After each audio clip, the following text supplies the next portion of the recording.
Ahoy!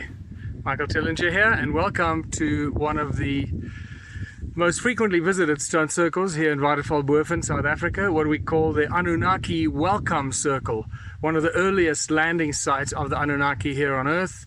This is some of the work they left behind. Obviously, this has seen thousands and thousands of years of reuse and reused by more recent civilizations, but fortunately I'm here with my good friend John Paul, or Eagleheart, all the way from Melbourne, Australia, who's a shaman, and we're going to discuss much of the information, the downloads and the sight whispering that John Paul has received in his journeys to this particular stone circle. And also he has spent 3 nights here on his own connecting with the site. So he has downloaded and connected to the site in ways that very few people have. In fact, no one else I know has done what he has done. So I look forward to sharing this information with him and what we can learn from him. Welcome, John Paul. Eagleheart, all the way from Australia. Just for people that don't know you, just give us a bit of background about your shamanic training. So the training is pretty standard, traditional native North American. So it would be tribes in North America all the way from Canada through to the US. So that was the training 32 years ago now. 32 years ago. So anyone that wants to become a shaman, this is not something that happens overnight. No. So in the traditional path for me, it was a year and a day. So you're passed from medicine teacher to medicine teacher for a year and a day. And then at the end of that, you go on a big vision quest and you have your healing songs and you have your purpose. Yeah. And now you're passing some of those techniques and the training to my fiance, Emma Jane. Yes. Yeah. And she's becoming a fully fledged shaman quite quickly. Absolutely. So she's a bit of a special case. So she's that Irish heritage and all of that magic that comes from Ireland as well as her own abilities. Yeah. Okay, so here we are in this incredible stone circle, and we can sit here and talk to camera because it takes a lot of time and effort and money to clear these stone circles, which allows us to come in here. This is one of the cleaner internal structures of a very large stone circle. This particular one is 150 meters across, just for each half. Yeah, each half. So for people watching this, we are sitting inside a giant machine, and we're probably being healed as we are doing this. We're accepting the major amount of the frequency. The frequency is always strongest inside any of the circles. And then if the walls are intact, what we found is that it's about 3 meters or so outside of that you still have the frequency, but it's strongest inside. But as you said, oftentimes, and they've said to me, you're never supposed to be inside. It's too noisy in there.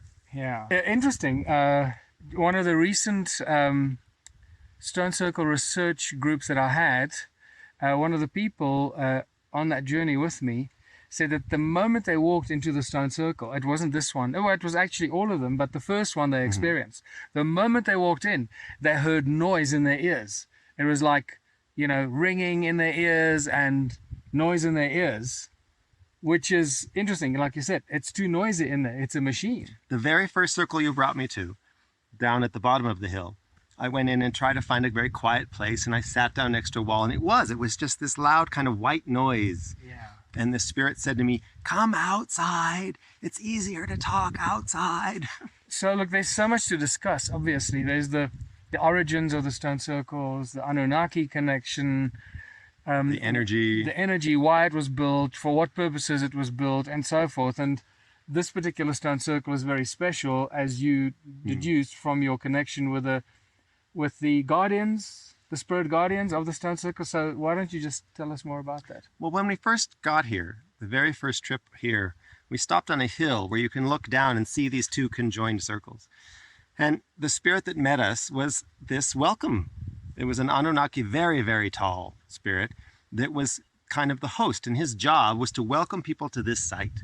Because from this particular vantage point, you can look out at all the hills and you can see all of the constructions that they had on each of these hills, which is just a fragment of the total picture. But they were so proud of the work here. And this is where they were doing so many of the DNA control experiments. So the circle we're in right now is where they were working on plant DNA. So they were modifying plants that were here for their own diet, and they were modifying their plants to be able to grow here. Okay, so this is why we call it the Anunnaki Welcome Circle, for that reason. And it consists of the channel that runs in, as all stone circles have channels that connect them to other stone circles. No stone circle stands alone, for those that aren't aware of that yet. It's a one giant grid of circles all connected to each other. And this one, the channel comes in from down that side where we normally park the cars, and it runs into the stone circle, and then there are two big stone circles. The channel runs in, and there's a stone circle on this side and one on this side. And we're now sitting not quite in the center of the stone circle that you said they were doing plant DNA research in here, and experimentation and cloning and all that. And the circle on the other side of the channel that runs in, that's where they were doing animal and human and animal DNA experiments.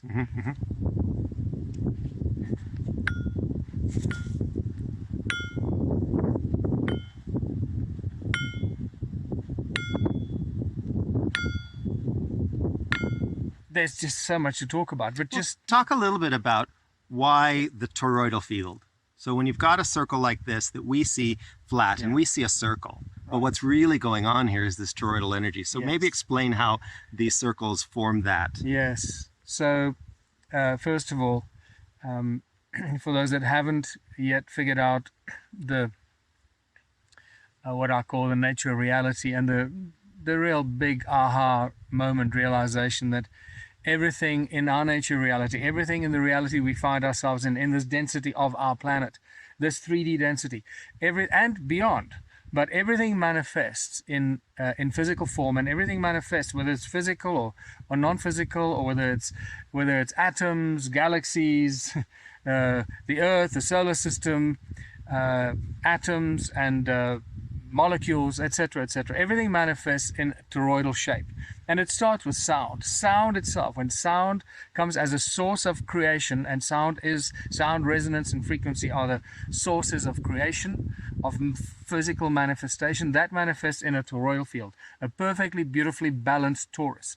Energy coming in from the top and energy coming in from the bottom in opposing directions. It's the same energy. It's not positive and negative. It's the same energy moving in opposite directions, and we've misunderstood it as positive and negative. But these perfectly balanced torus fields become magnetic fields, perfectly balanced magnetic fields, and then that moving magnetic fields give rise to electromagnetic fields. And here we have a very simple progression of understanding of the manifestation of matter out of sound and resonance. But to explain what's going on with these stone circles is very simple, really. And that's also why so many people since 2007, since I've started coming here, started to experience incredible healing in the stone circle. Physical changes. Physical healing. And we have 1 month of daily body function measurements, vital body statistics, from heart rate, blood pressure, blood oxygen level, retina response, temperature, and many other, about a list of about 8 different vital bodily functions that over a period of 1 month we've took in the month of January 2018. John Paul was one of those 12 people that were here, and the conclusion was that exposure to the stone circles has a beneficial effect to human physiology and human body. And this is why we now know beyond any doubt that the circles have brought healing to many people, as many people, probably way over 100 people that have responded to me and told me how they experienced healing of some disease that they had, whether it was asthma or allergy or some skin disease or heart palpitations, high blood pressure, and the most important one was cancer. A full-blown case of cancer that a particular woman that came on 2 journeys, sacred sites journeys, John Paul was one of them, was one of those journeys, and this particular woman experienced full recovery from full-blown cancer that she believed she was told she was going to die from. So again, to come back to the toroidal fields, it's all connected. So sometimes we rush off in this direction and go there because it's so easy to get lost in this field of research, because everything is connected, and once you realize how everything is connected, it's so easy to slip down a different path in the discussion.